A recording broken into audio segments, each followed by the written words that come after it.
I'm just going to pull the cooler off now after that test, just to show you that the compound does spread evenly. There we go.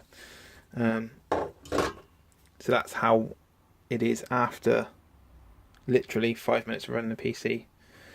You can see I just put a little blob in the middle, just in the middle of the chip, and it spread quite nicely all over the chip once I've reattached the cooler. I suppose you might say this corner hasn't been covered, but if you look at the bottom of the CPU cooler, you can see that that corner is actually not covered by the cooler anyway. We've got a bit of a round bottom on the cooler, so that's why it hasn't spread there. So, you know, I don't really think there's any point manually spreading it by hand. The cooler does just as good a job when you reattach it. Okay, so I've got the chip back out of the machine now. I've cleaned it up, ready to go. I've just opened the Liquid Ultra 2. In there you've got a syringe of the actual material, the instructions, this rubbing pad, which I'm not going to use. The kit is designed for applying to CPUs on top of the heat spreader, and they actually give you this to rough up the top of the chip slightly. We don't want to do that. We've already got a nice mirror finish on here, so we keep that one out of the way. Instructions, which literally tell you to go online and read the instructions, so that's pretty useless. And then two brushes. The brushes are used to apply the or to spread the liquid metal, or Liquid Ultra, depending on what you want to call it. So if I just zoom you in a little bit further, hopefully you'll be able to actually see what I'm doing here. Try and get the light as good as I can get it. That's probably about as good as we're going to get, I think. So that's not too bad, is it? We don't want to blind you. Now, I've not used this before, so you're going to have to bear with me. I'm going to take my time and try and get this right. But essentially, from what I understand, I literally want to put a tiny little grain in the middle and then spread it with the brush. So I think that's coming out of the syringe already. So I'll try and lob that on there. I might actually use the brush here as well. What I don't want to do is scratch CPU die. Wow, this stuff is tricky to use. Come on. I don't want to use more than is necessary. But I do want to use enough to get a good even coverage.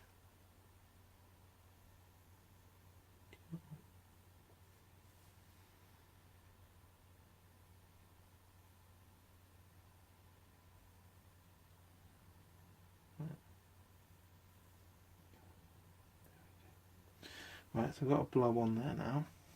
Just going to pop the cap back on this syringe. And I'm going to spread this with this brush.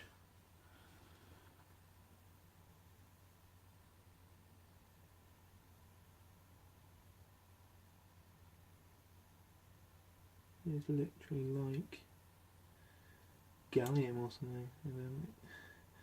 It's really weird, it's like a liquid, but it looks metallic. So you want to give you a brush with it.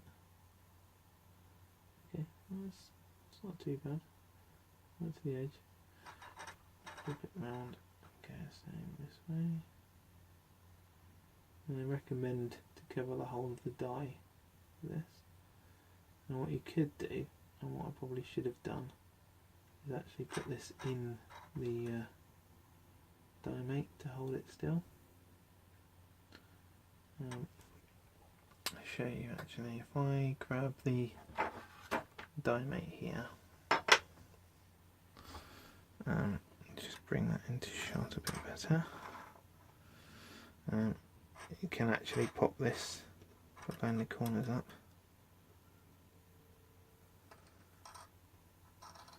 into the diamate and it will sit in its grooves there nicely, so that holds it still while I work on it.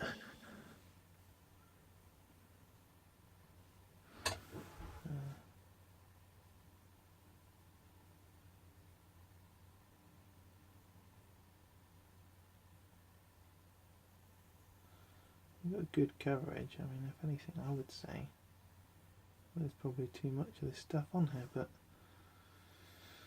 let's try it and see how it goes. We can always retry it again. That was the whole point of this exercise.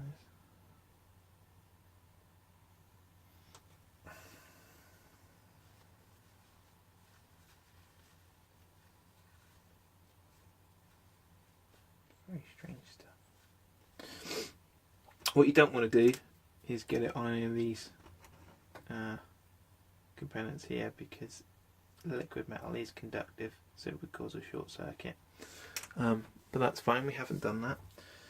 So now that's attached, what we need to do is the messy bit. We need to get our gasket maker, or our RTV silicone. So I've got the tube here, just take it out of the packet.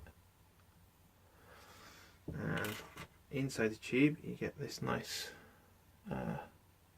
cone nozzle, which is kind of handy because the last thing I want to do is end up with this stuff everywhere.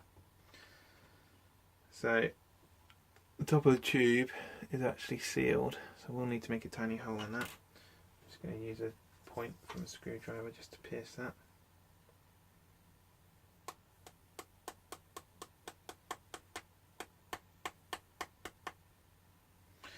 Okay, easy said than done. Try to apply a bit of pressure to it without squeezing the tube, because I don't want this stuff to go everywhere. Okay. Right, I've pierced that. Apparently this stuff is an irritant when it's liquid, so you don't want to get it all over your hands. So strictly speaking, I should be wearing gloves. I would highly recommend that you do. Make a tiny hole in the top of this tube.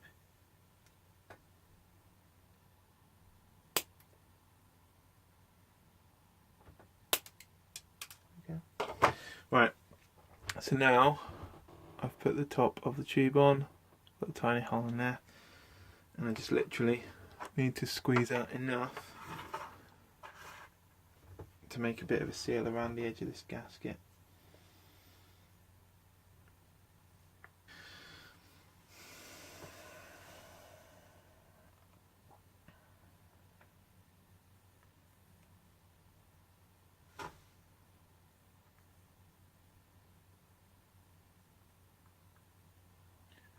What I may be able to get away with, I've seen other people do, is just apply this stuff to two edges. This is not the nicest stuff to use, I can tell you that already. Because all we're trying to do is actually get this heat spreader to stick back on. We don't want it. Just put a bit there and a bit there. We don't want to go overkill on this stuff, but I do want it to attach. So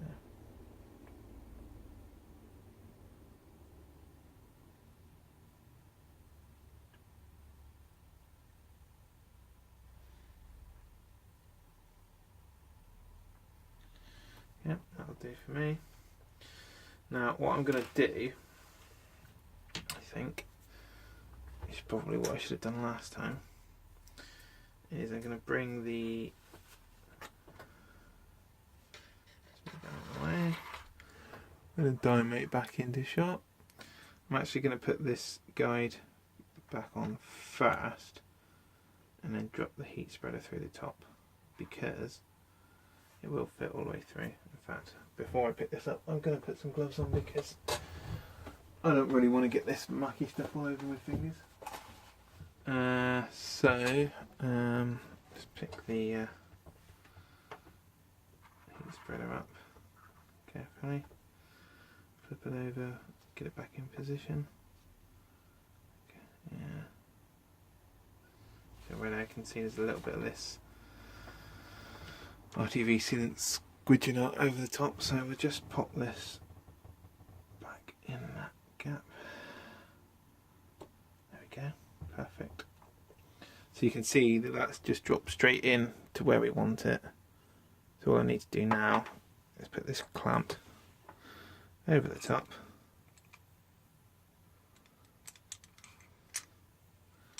Screw it into place.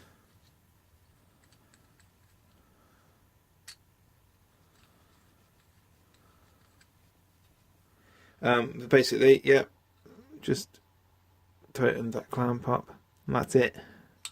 What I need to do now is leave that for 24 hours to set. So I'm literally just going to put that on my bench and go to bed now, and come back in 24 hours and I should be able to take it off and have a nice new seal on there. And it does say on the back of this sealant that it's only the uncured sealant that causes irritation. So once it's cured, I'll be able to touch it fine. Helpfully, the plastic nozzle that comes on this tube of RTV silicone doesn't have a cap. There's a screw cap, you can only put it back on the tube, so you have to take the nozzle off. So I've just put a bit of tape over the end to seal it, because I will be using this again, obviously. That's it. So we'll see how that gets on in 24 hours, pop it back into the machine and see what sort of temperatures we're getting. Okay, so it's been 24 hours now. The silicone should have cured nicely on the heat spreader. So I'm going to take the clamp off now and just check that. Just gently undo that. Twist.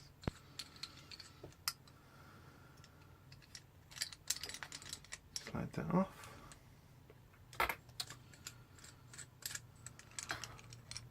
Okay. Just lift the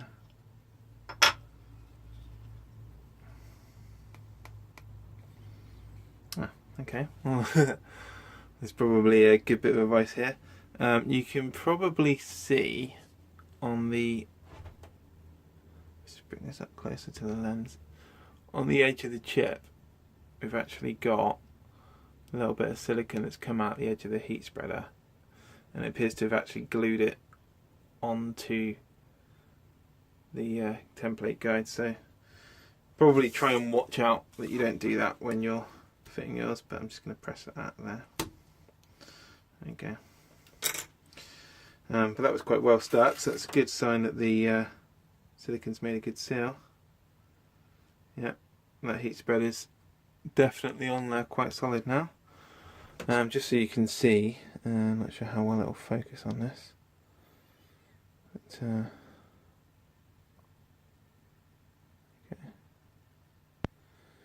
you've got a pretty good seal around there. So I'm quite happy that that's done. So what I'm going to do now is pop the chip back in the machine, boot it up, and see how we're doing for temperatures. Okay, so I've popped the chip back into the motherboard. I'm just going to put some fresh compound on it, and then drop the heatsink back on. So again, just going to do very small, sort of rice grain sized bit of paste, and then we'll pop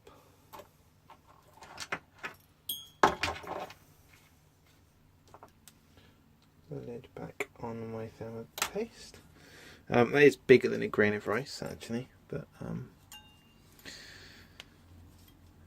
yeah, not really sure why people call it that. I've seen other people refer to it as a grain of rice, and they still put the same sort of amount I've put on, so it is bigger than a grain of rice, but just a single strip anyway. That sort of amount I think is about right. Just pop the cooler back on, try and line it up with the holes, and do the screws up.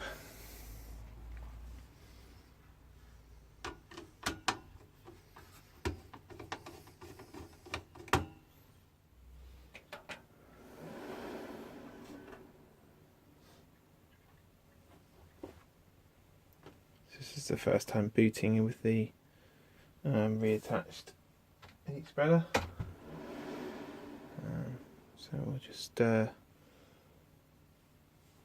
zoom in on the screen so you can see what's going on there. I'll actually bring the camera a little bit closer. So originally we were looking at 28 degrees idle, 24 with the MX2 coolant, and then 23 on core 1 and 21 on core 2 after we delidded it with just MX2. So if we can get an improvement on that, that'll be great. Let's have a look. Real temp is what we want. Let that run. Wow, okay, yeah. Immediately we can see there's an even better improvement there. I'm really pleased to see that actually. I wasn't expecting that. But we have, as you can see quite clearly, we've got 20 degrees on core 1 and 19, 20, 18, there we go, 18 on core 2. So that's gone down another couple of degrees from where we were at before. So with the liquid silver and fresh RTV silicone on the heat spreader, we brought that down. So I'm going to put 20 on core 1 and we'll put 18 on core 2. That actually means that the second core has dropped to 10 degrees at idle from where we were to start with. It's quite an impressive difference, that. Okay, so the next test is going to be Intel burn test. We need to let that run for about 5 minutes, but I'm confident we're going to see some good results. So let's open that up, and we'll put it on the high stress level because we've only got 4 gig of RAM in this PC, and it needs more than that to go any higher than that. So we just start it on the high stress test. Let that run, let the CPU load up to 100% and see how we go with the temperatures. Okay, so we're just coming up to the 5-minute mark now, and I'm seeing some interesting results. At 5 minutes, the temperature's actually marginally higher than where we were at with just the MX2 compound on the die. Core 1 has crept up to, I think I've seen a peak of 72 there, which is 4 degrees higher. The temperature is continuing to creep up slowly as the test goes on, but yeah, I'm going to say we're at least 2, maybe 3 degrees higher on the cores than what we were with the MX2. Now it's still considerably cooler than it was before the delidding, but it's definitely warmer now. I'm wondering if the lower temperatures I saw at idle were because I've just come back in to have a look at this machine now after it's been sat, and it's in the evening, it's cold, and the machine hadn't been running, so everything was cold inside, and that might be why the idle temps were lower. And it might actually be a false reading, really. What I'm going to do is I'm going to put down 71 for core 1 and 68 for core 2. So we're 2 degrees higher on core 2, 3 degrees higher on core 1. It's still quite a lot cooler than it was before we delidded. I mean, our stock temperatures were still 9 degrees lower than where we were stock. Bearing in mind we're still using the standard cheapy basic CPU cooler and fan, and this is an i3 processor, but I was expecting to get better results with the liquid silver. What I'm going to do is I'm going to check my thermal interface material, so my CPU paste application between the CPU and the CPU cooler, just to make sure that that's definitely in. I might clean it off and reapply just to make sure that that hasn't skewed the results at all. But I think what this is showing me is that investing in the Liquid Ultra to go on the CPU die underneath the heat spreader is possibly not worth the extra effort over the MX2. The only difference possibly being, I have read online people talking about how compounds such as the MX2 can dry out over time, which the Liquid Ultra won't do. So it's a permanent solution, I suppose.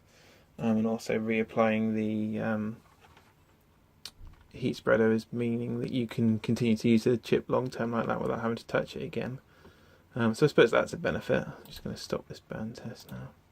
Let the temps drop back down. So yeah, I mean it's a permanent solution, and I've definitely seen from this that the delidding process is a worthwhile exercise. It's had a dramatic impact on the CPU temperatures, and it wasn't actually that difficult. It looks tricky, especially when you see people doing it with a knife. It's enough to put anybody off of it. But with this Delid die mate, I can highly recommend it. It's made the process fairly straightforward. I felt quite confident doing this. I'd be happy to do it on a new chip now, and I can see it's definitely worthwhile. I'm not sold on the Liquid Ultra, but that might just be my experience. I mean, your mileage may vary. I don't know. I'd have to try more long-term tests, maybe a couple of other chips. Bearing in mind the i3 isn't a particularly hot chip. It's not one that's going to be run at high voltages or overclocked. So, you know, the benefits from this are purely just lower temperatures. It's not going to net you any extra performance. But yeah, what can I say? The Delid process was worthwhile. Not so sold on a Liquid Ultra, but it was a fun experiment. So there you go. We've dropped probably 10 degrees, 9 or 10 degrees from stock on an i3. On a hotter running chip, you're probably going to see more benefits. So yeah, definitely worthwhile. Hope you've enjoyed the video.